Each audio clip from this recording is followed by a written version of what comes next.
प्रभु कृपा से लिख रहा सुंदर शब्द सजाए कार्तिक मास महात्म्य का 29वां अध्याय। जय श्री कृष्णा। राधे राधे दोस्तों, आप सभी पर भगवान विष्णु की कृपा सदैव बनी रहे। आज की वीडियो में हम सुनेंगे कार्तिक मास महात्म्य का अध्याय 29 और साथ ही सुनेंगे लपसी और तपसी की कहानी।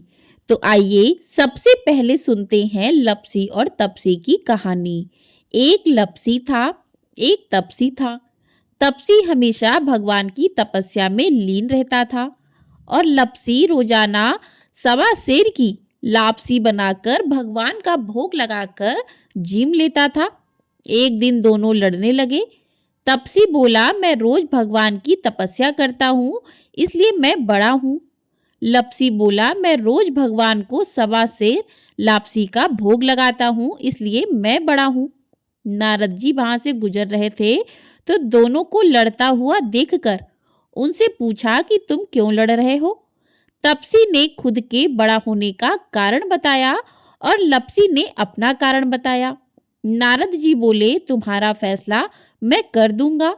दूसरे दिन लपसी और तपसी नहाकर अपनी रोज की भक्ति करने लगे तो नारद जी ने छुपकर 1.25 करोड़ की एक एक अंगूठी उन दोनों के आगे रख दी। तपसी की नजर उस अंगूठी पर पड़ी तो उसने चुपचाप अंगूठी उठाकर अपने नीचे दबा ली और लपसी की नजर अंगूठी पर पड़ी, लेकिन उसने ध्यान नहीं दिया। भगवान को भोग लगाकर लापसी खाने लगा। नारद जी जब सामने आए तो दोनों ने पूछा कि कौन बड़ा है। तो नारद जी ने तपसी से खड़ा होने को कहा। वो खड़ा हुआ तो उसके नीचे अंगूठी दिखाई पड़ी। नारद जी ने तपसी से कहा कि तपस्या करने के बाद भी तुम्हारी चोरी करने की आदत नहीं गई, इसलिए लपसी बड़ा है और तुम्हें तुम्हारी तपस्या का कोई फल भी नहीं मिलेगा। तपसी शर्मिंदा होकर माफी मांगने लगा। उसने नारद जी से पूछा कि मुझे मेरी तपस्या का फल कैसे मिलेगा। तो नारद जी ने कहा कि यदि कोई गाय और कुत्ते की रोटी नहीं बनाएगा तो फल तुझे मिलेगा। यदि कोई ब्राह्मण को भोजन करवाकर दक्षिणा नहीं देगा तो फल तुझे मिलेगा। यदि कोई साड़ी के साथ ब्लाउज नहीं देगा तो फल तुझे मिलेगा। यदि कोई दिए से दिया जलाएगा तो फल तुझे मिलेगा। यदि कोई सारी कहानी सुने लेकिन तुम्हारी कहानी नहीं सुने तो फल तुझे मिलेगा। उसी दिन से हर व्रत कथा कहानी के साथ लपसी तपसी की कहानी भी सुनी और कही जाती है। बोलिए भगवान विष्णु की जय। आइए अब सुनते हैं आज का अध्याय। आज के अध्याय में राजा पृथु ने कहा कि हे मुनि श्रेष्ठ, आपने कलह द्वारा मुक्ति पाए जाने का वृत्तांत मुझसे कहा, जिसे मैंने ध्यानपूर्वक सुना। हे नारद जी, यह काम उन 2 नदियों के प्रभाव से हुआ था। कृपया यह मुझे बताने की कृपा कीजिए। नारद जी बोले, हे राजन, कृष्णा नदी साक्षात भगवान श्री कृष्ण महाराज का शरीर और बेड़ी नामक नदी भगवान शंकर का शरीर है। इन दोनों नदियों के संगम का महात्म्य श्री ब्रह्मा जी वर्णन करने में समर्थ नहीं है। फिर भी चूंकि आपने पूछा है, इसलिए आपको इनकी उत्पत्ति का वृत्तांत सुनाता हूँ। ध्यानपूर्वक सुनो। चाक्षु मनवंतर के आरंभ में ब्रह्मा जी ने शह पर्वत के शिखर पर यज्ञ करने का निश्चय किया।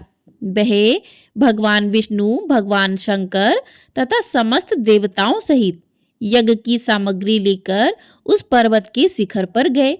महर्षि भृगु आदि ऋषियों ने ब्रह्म मुहूर्त में उन्हें दीक्षा देने का विचार किया। तत्पश्चात भगवान विष्णु ने ब्रह्मा जी की भार्या त्वरा को बुलवाया। वह बड़ी धीमी गति से आ रही थी। इसी बीच में भृगु जी ने भगवान विष्णु से पूछा कि हे प्रभु, आपने त्वरा को शीघ्र से बुलाया था, वह क्यों नहीं आई? ब्रह्म मुहूर्त निकल जाएगा। इस पर भगवान विष्णु बोले कि यदि त्वरा यथा समय यहाँ नहीं आती है तो आप गायत्री को ही स्त्री मानकर दीक्षा विधान कर दीजिएगा। क्या गायत्री पुण्य कर्म में ब्रह्मा जी की स्त्री नहीं हो सकती? इस पर नारद जी ने कहा कि हे राजन, भगवान विष्णु की इस बात का समर्थन भगवान शंकर जी ने भी किया। यह बात सुनकर भृगु जी ने गायत्री को ही ब्रह्मा जी के दाईं ओर बिठाकर दीक्षा विधान आरंभ कर दिया। जिस समय ऋषि मंडल गायत्री को दीक्षा देने लगा, उसी समय त्वरा भी यज्ञ मंडल में आ पहुंची। ब्रह्मा जी के दाईं ओर गायत्री को बैठा देखकर ईर्ष्या से कुपित होकर त्वरा बोली, जहां आप पूज्यों की पूजा और पूज्यों की अप्रतिष्ठा होती है, वहां पर दुर्भिक्ष, मृत्यु तथा भय तीनों अवश्य हुआ करते हैं। यह गायत्री ब्रह्मा जी के दाईं ओर मेरे स्थान पर विराजमान हुई है, इसलिए यह अदृश्य बहने वाली नदी होगी। आप सभी देवताओं ने बिना विचारे इसे मेरे स्थान पर बिठाया है, इसलिए आप सभी जड़ रूप नदियां होंगे। नारद जी राजा पृथु से बोले कि हे राजन, इस प्रकार त्वरा के श्राप को सुनकर गायत्री क्रोध से आग बबूला होकर अपने होठ चबाने लगी। देवताओं के मना करने पर भी उसने उठकर त्वरा को श्राप दे दिया। गायत्री बोली, त्वरा, जिस प्रकार ब्रह्मा जी तुम्हारे पति हैं, उसी प्रकार मेरे भी पति हैं। तुमने व्यर्थ ही श्राप दे दिया है, इसलिए तुम भी नदी हो जाओ। तब देवताओं में खलबली मच गई। सभी देवता त्वरा को साष्टांग प्रणाम करके बोले, हे देवी, तुमने ब्रह्मा आदि समस्त देवताओं को जो श्राप दिया है वह उचित नहीं है, क्योंकि यदि हम सब जड़ रूप नदियां हो जाएंगे तो फिर निश्चय ही यह तीनों लोग नहीं बच पाएंगे।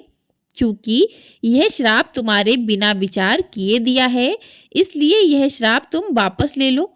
त्वरा बोली कि हे देवगण, आपके द्वारा यज्ञ के आरंभ में गणेश पूजन ना किए जाने के कारण ही यह विघ्न उत्पन्न हुआ है। मेरा यह श्राप कदापि खाली नहीं जा सकता, इसलिए आप सभी अपने अंगों से जड़ीभूत होकर अश्वमेव नदियां बनोगे। हम दोनों सौतने भी अपने अपने वंशों पश्चिम में बहने वाली नदियां बनेंगी। नारद जी राजा पृथु से बोले कि हे राजन, त्वरा के यह वचन सुनकर भगवान विष्णु, भगवान शंकर आदि सभी देवता अपने अपने अंशों से नदियां बन गए। भगवान विष्णु के अंश से कृष्णा, भगवान शंकर के अंश से बेड़ी तथा ब्रह्मा जी के अंश से काकुदम्बती नामक नदियां उत्पन्न हो गईं। समस्त देवताओं ने अपने अंशों को जड़ बनाकर वहीं शाह पर्वत पर फेंक दिया। फिर उन लोगों के अंश पृथक पृथक नदियों के रूप में बहने लगे। देवताओं के अंशों से सहस्त्रों की संख्या में पश्चिम की ओर बहने वाली नदियां उत्पन्न हो गईं। गायत्री और त्वरा दोनों पश्चिम की ओर बहने वाली नदियां होकर एक साथ बहने लगी। उन दोनों का नाम सावित्री पड़ा। ब्रह्मा जी ने यज्ञ स्थान पर भगवान विष्णु तथा भगवान शंकर की स्थापना की। दोनों देवता महाबल तथा अतिबल के नाम से प्रसिद्ध हुए। हे राजन, कृष्णा और बेड़ी नदी की उत्पत्ति का यह वर्णन जो भी मनुष्य सुनेगा या सुनाएगा, उसे नदियों के दर्शन और स्नान का फल प्राप्त होगा। बोलिए भगवान विष्णु की जय, बोलिए भगवान शंकर की जय, बोलिए गंगा मैया की जय। तो इस प्रकार से आज का अध्याय पूर्ण हुआ। आइए अब सुनते हैं तुलसी मैया की आरती। तुलसी महारानी नमो नमो, हर की पटरानी नमो नमो, धन तुलसी पूर्ण तप कीनो, शालिग्राम बनी पटरानी, जाके पत्र मंजरी कोमल, श्रीपति कमल चरण लपटानी।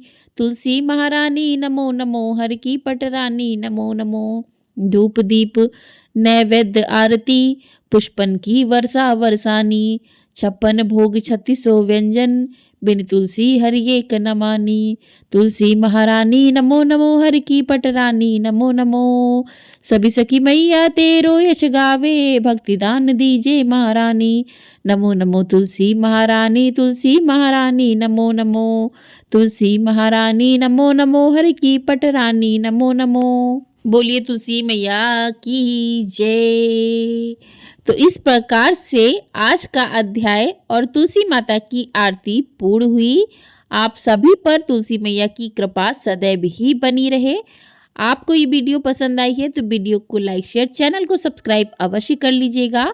आपको हमारे चैनल पर कार्तिक पूर्णिमा की कथा, साथ ही भगवान सत्यनारायण भगवान की कथा भी सुनाई गई है। यदि आप लोग उन कथाओं का रसपान करना चाहते हैं तो आप उन कथाओं को सुन सकते हैं। तो चैनल को सब्सक्राइब कर लीजिएगा ताकि आपको सभी कथाएं समय से प्राप्त हो सके। और ये वीडियो आपको पसंद आई है तो कमेंट बॉक्स में जय श्री कृष्णा अवश्य लिखिएगा। जय श्री कृष्णा। राधे राधे दोस्तों।